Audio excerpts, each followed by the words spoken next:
ce qui explique qu'il a fondé une importante revue, Parole et Mission. Le père Henri a publié de nombreux volumes, dont le dernier a pour titre « Vivre et combattre la pauvreté », paru aux éditions du Cerf. Père Henri, à quel aspect de votre vie de religieux êtes-vous le plus sensible? Ah, eh bien, je crois que c'est à l'aspect de serviteur de l'Évangile. Serviteur de l'Évangile. Oui. Qu'est-ce que ça veut dire pour vous? Je crois que ce qui me passionne le plus, c'est de lire et de relire l'Évangile, de le célébrer comme nous le faisons dans la liturgie, et puis de le dire, de le transmettre.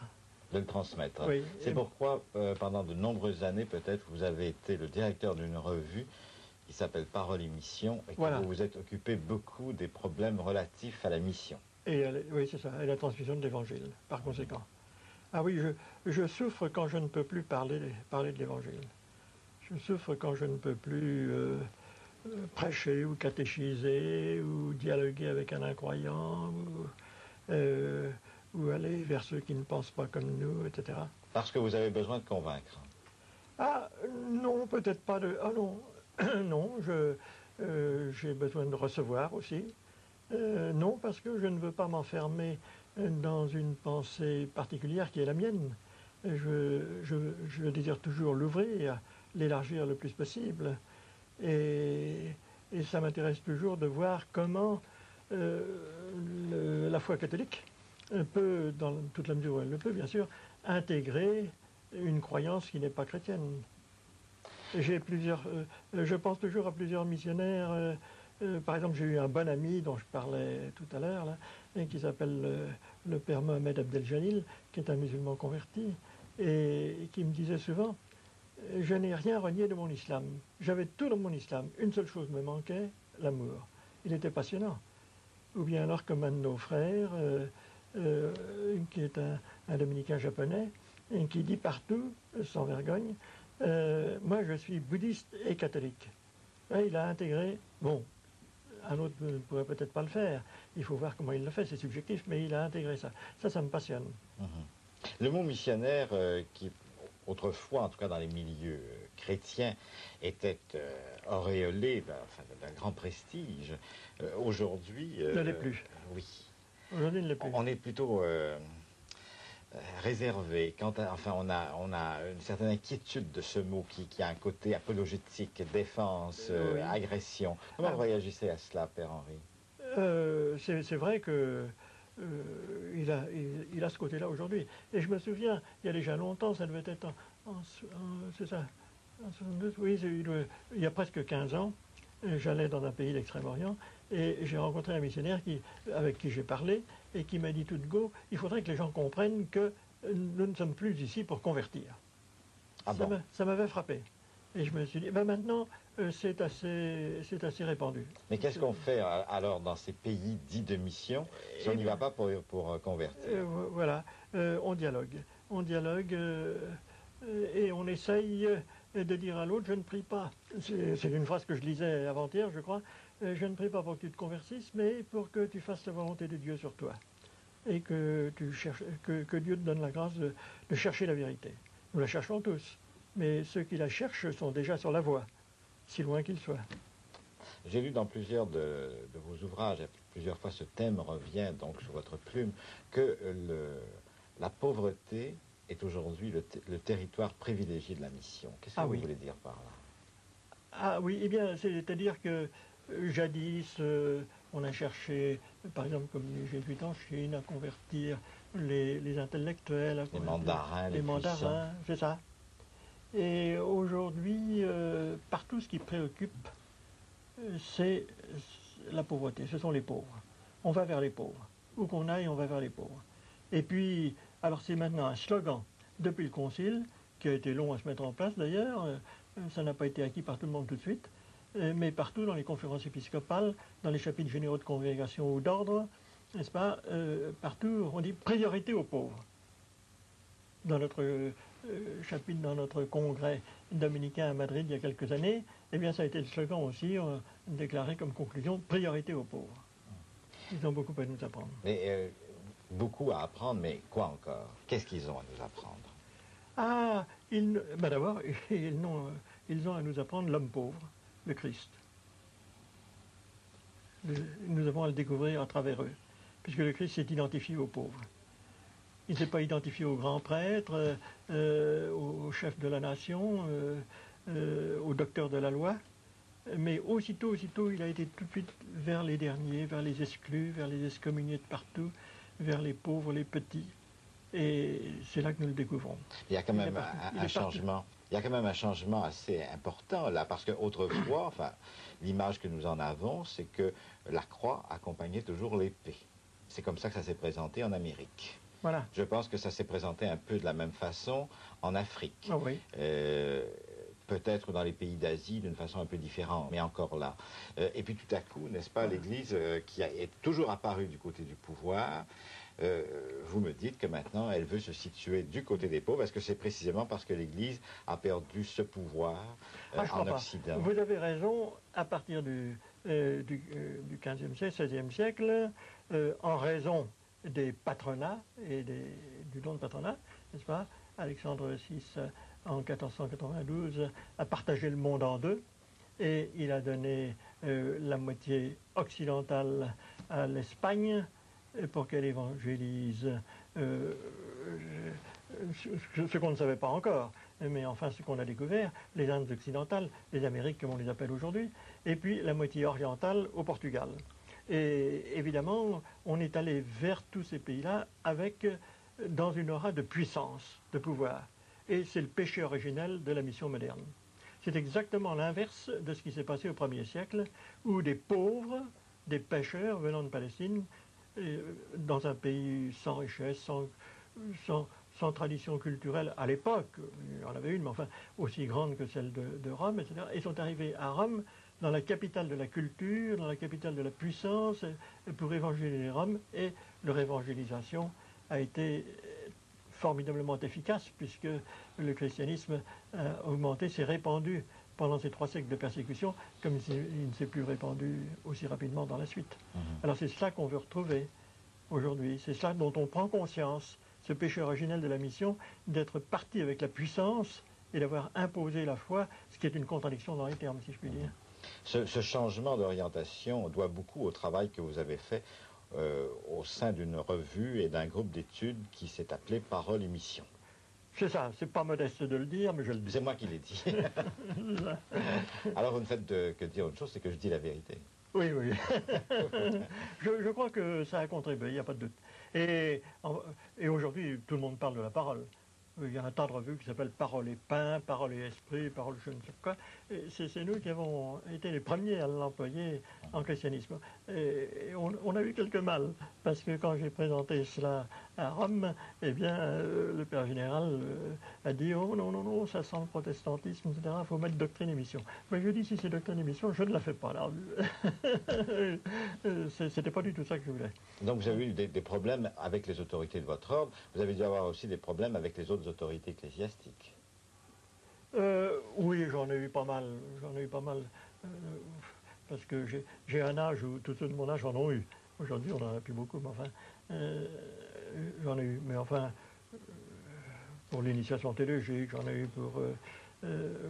pour certains livres, j'en ai eu pour Parole et Mission au début. Et puis ensuite, ça a été beaucoup plus simple. Comment vous est venue l'idée de former ce groupe Parole et Mission? Ah ben c'est vieux. C'est vieux, c'est à partir de la vie spirituelle dont on a remis la charge pendant la guerre. Enfin, une revue dominicaine publiée. Une revue dominicaine publiée au CERF, oui. N'est-ce pas, de vie spirituelle, une vieille revue fondée par le père Bernardo en 1919, aussitôt après la guerre, et dont j'ai eu la charge avec le père Plé à la fin de la guerre. Et comme en termes d'occupation, dans la partie occupée de la France, on ne pouvait pas publier de revue. Alors, dans les années 42, 43, 44, j'ai dirigé les cahiers de la vie spirituelle qui paraissaient par des petits livres. Et puis alors après ça, eh bien, je me suis intéressé dans la vie spirituelle justement aux publications missionnaires. Et en particulier, je suis heureux de le nommer ici, le père Devailly, avec qui j'avais beaucoup d'amitié, qui était très axé sur ces questions-là, m'a aidé. Et là, nous avons fondé très vite, dans les années 52, 53, n'est-ce pas, un groupe qui se réunissait de temps à autre sur ces questions-là, qui passionnait le père de Veilly, qui était missionnaire en Suède ensuite. Et puis alors en 54, nous avons fondé une revue qui s'appelait Bible et Mission. C'était le premier titre que nous lui avions donné. Le premier numéro est sorti et il a été aussitôt interdit, stoppé. C'était fini. Alors nous sommes rentrés dans... C'était l'année où on interdisait les prêtres ouvriers. C'était la fin des prêtres ouvriers. C'était nos années noires. Alors nous sommes rentrés dans le tunnel. Et puis il y a eu un grand changement en 1957. Le provincial a changé, les relations ont changé avec Rome, etc. etc. Alors on a pu repartir. Mais il y avait 3 années d'intervalle. On avait réfléchi, on avait l'expérience de ce qui s'était passé, on a décidé de changer le titre. On en a proposé beaucoup, et puis finalement on s'est arrêté à Parole et Mission. Alors j'ai toujours le premier numéro interdit évidemment de Bible et Mission, mais... Vous avez eu beaucoup à souffrir de l'Église institutionnelle. À ce moment-là, oui. Et maintenant je souffre beaucoup de ce qu'on dit d'elle. Ah oui. Est-ce qu'on peut regarder les 2 aspects de cette souffrance? D'abord, cette première souffrance que vous avez pu connaître, d'avoir des projets pour cette Église et de voir ces projets refusés. Oui, bien sûr, c'est déjà vieux, maintenant j'y pense plus beaucoup, mais enfin... ça a quand même été un scandale pour beaucoup de oui, chrétiens. C'est sûr que c'est lourd quand on a travaillé à une revue ou à un livre. Par exemple, j'ai publié Prêtre d'hier et d'aujourd'hui, dans la collection Une âme sanctam d'Hyper Congar, qui m'avait ouvert sa collection pour ce volume. À peine sorti, interdit, voilà. Alors, aujourd'hui, on ne pourrait plus le faire, parce que ce serait la ruine de l'éditeur, totale. Mais là, nos éditions marchaient très bien, et on a pu encaisser ça, mais les livres étaient sortis, on n'a pas pu les vendre, il a fallu les placer par amitié ici ou là, enfin, c'était pas commode. Alors c'est douloureux, oui, bien sûr. Voilà, on se dit quoi faire, on hésite, et puis, alors, on devient facilement conformiste, ou bien au contraire, assez agressif. Vous ne vous êtes pas révolté? Oh non. Non, à ce moment-là, moins qu'aujourd'hui, mais j'ai le sentiment profond que c'est Dieu qui mène le monde, par conséquent, je crois que l'islam m'a beaucoup appris de ce côté-là, et que tout concourt au bien, et qu'il doit y avoir un sens, et que je ne découvre pas sur le moment, mais j'aime bien le mot de Jésus à Saint-Pierre, n'est-ce pas? Tu comprendras plus tard, je me le répète souvent, bon, voilà. Alors, je laissais faire les événements parce que, me semble-t-il, c'est Dieu qui les menait, même si il y a du péché là-dedans. Et comme disait Saint Augustin, le péché aussi sert, enfin, ou Claudel d'ailleurs, le péché aussi sert, il sert les événements. Vous étiez sûr d'avoir raison contre les autorités ecclésiastiques? Ah non, je crois pas. Non? Je crois pas. Tant que je ne voyais pas plus clair, je me disais... Maintenant, je maintiens ma conviction, je maintiens ce que je dis, je pense. Mais j'essayais de voir, et puis j'ai eu des frères qui m'y ont beaucoup aidé, d'ailleurs, comme le père Liéger, comme d'autres, qui était un excellent ami. Je cherchais à voir s'il n'y avait pas une meilleure vérité que celle dont j'étais convaincu. Je crois que j'ai toujours cherché ça. Donc vous faisiez confiance malgré tout? Oui, malgré tout. Peut-être pas à telle et telle autorité, mais au Saint-Esprit, si vous voulez, dans l'Église. Le Père Médieu, je ne sais pas si vous voyez qui c'est, le Père Médieu qui a été un de mes frères, très aimé au CERF et qui a eu une influence considérable, disait il faut faire très attention dans l'Église, parce qu'il arrive, pardonnez-moi son expression, que l'Église dise la vérité par mode de connerie. Et on voit après ça que malgré tout, elle avait raison, mais c'est mal dit, les arguments ne sont pas bons, mais c'est vrai.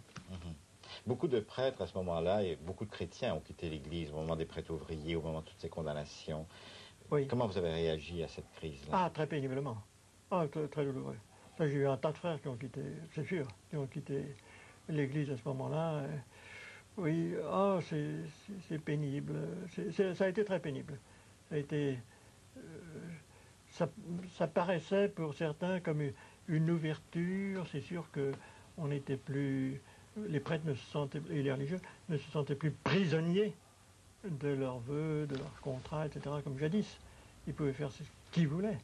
Mais le fait qu'il y en ait tant, ça a été pénible. Mais beaucoup de chrétiens aussi, devant une autorité ecclésiastique qui leur semblait ignorante et volontairement ignorante des réalités du monde, ont pris le large, n'est-ce pas? On a parlé même à ce moment-là, un célèbre jésuite a parlé du troisième homme, de celui qui quittait en douce. Oui, c'est sûr. Oui, on prit le large. Je crois que c'est un peu passé aujourd'hui. Il me semble que, en tout cas, la jeune génération ne semble plus comme ça. Et vous me disiez que vous souffriez maintenant de ce que l'on dit de l'Église. Ah oui, oui.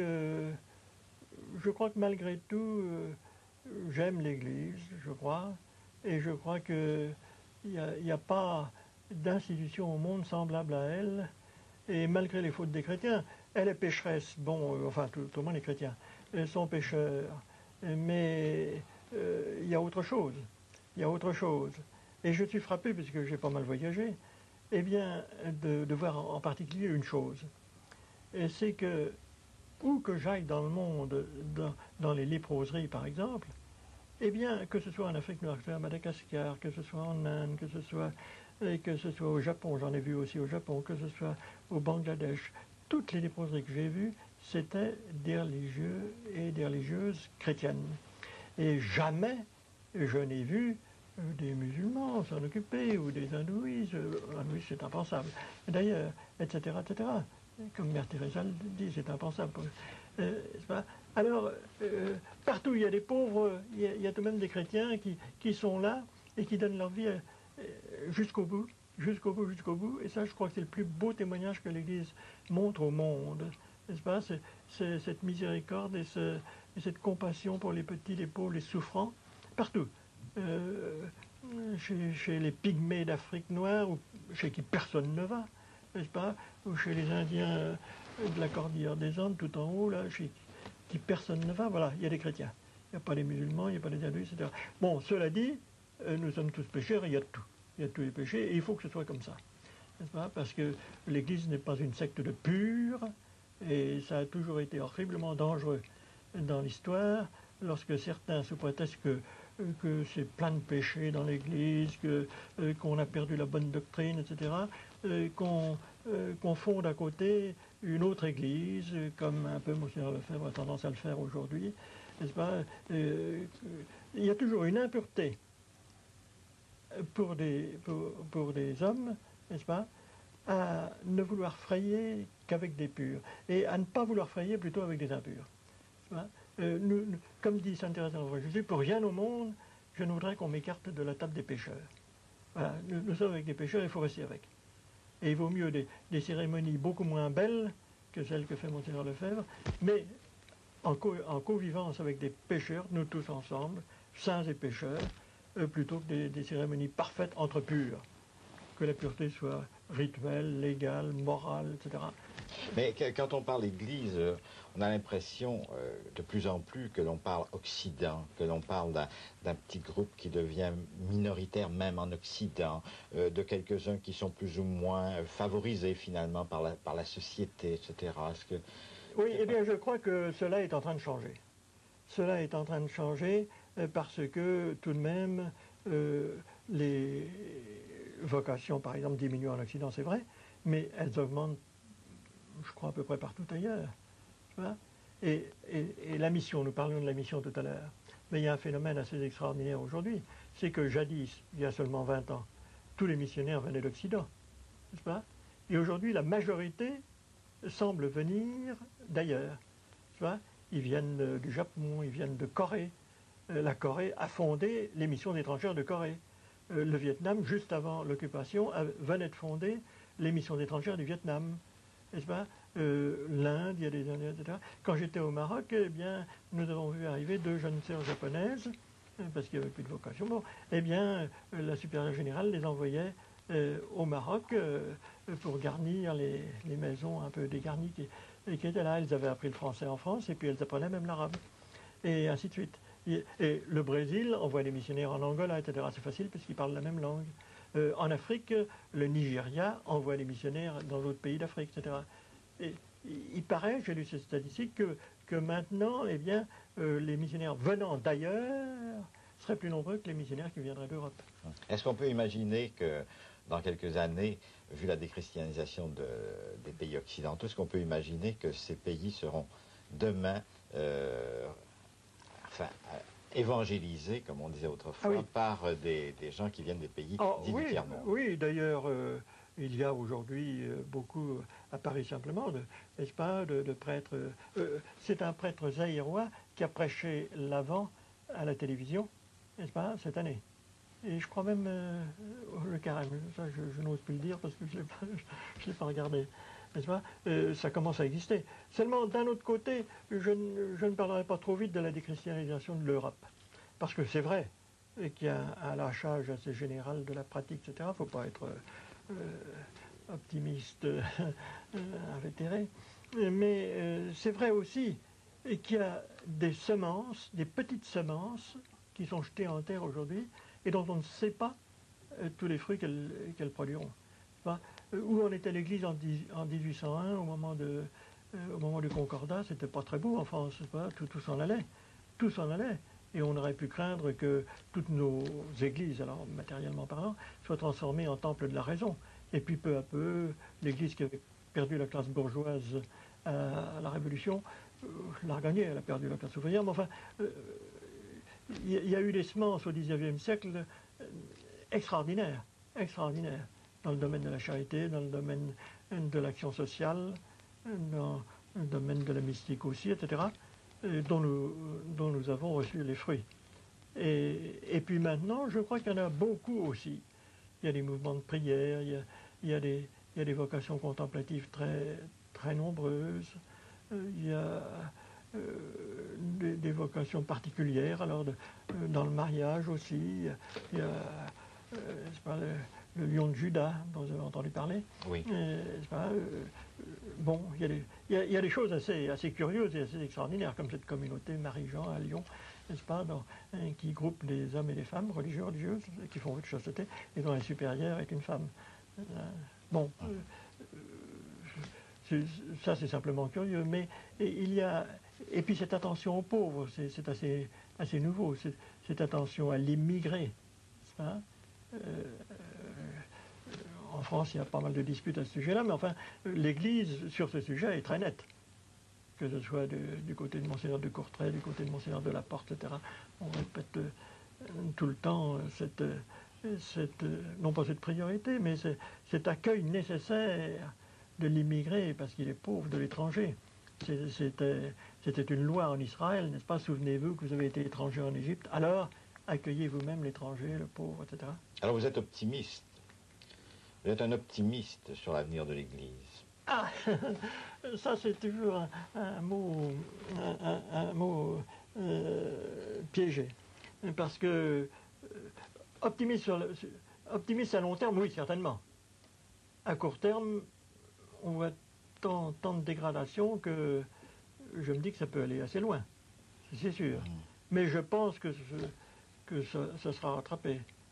Parce qu'il y a tout de même une minorité très, très extraordinaire en France. Qui est responsable de ce rattrapage? Les prêtres, les évêques, les laïcs? Oh, ça, c'est l'Esprit Saint. Et il va là où nous n'avons pas idée qu'il aille, et nous le voyons après coup. Mais je pense que tout le monde est un peu responsable. Tout le monde? Tout le monde, enfin. Et qu'il y a des responsables partout. Il y a des responsables dans les foyers. Par exemple, les équipes Notre-Dame, ça a été une chose assez extraordinaire, et ça l'est toujours, en France. Ça donne des foyers d'une qualité extraordinaire. Je crois que je n'ai pas rencontré d'amour conjugal comme je l'ai rencontré dans ces équipes. Puis il y en a d'autres, des mouvements. Et puis c'est vrai aussi de beaucoup de prêtres.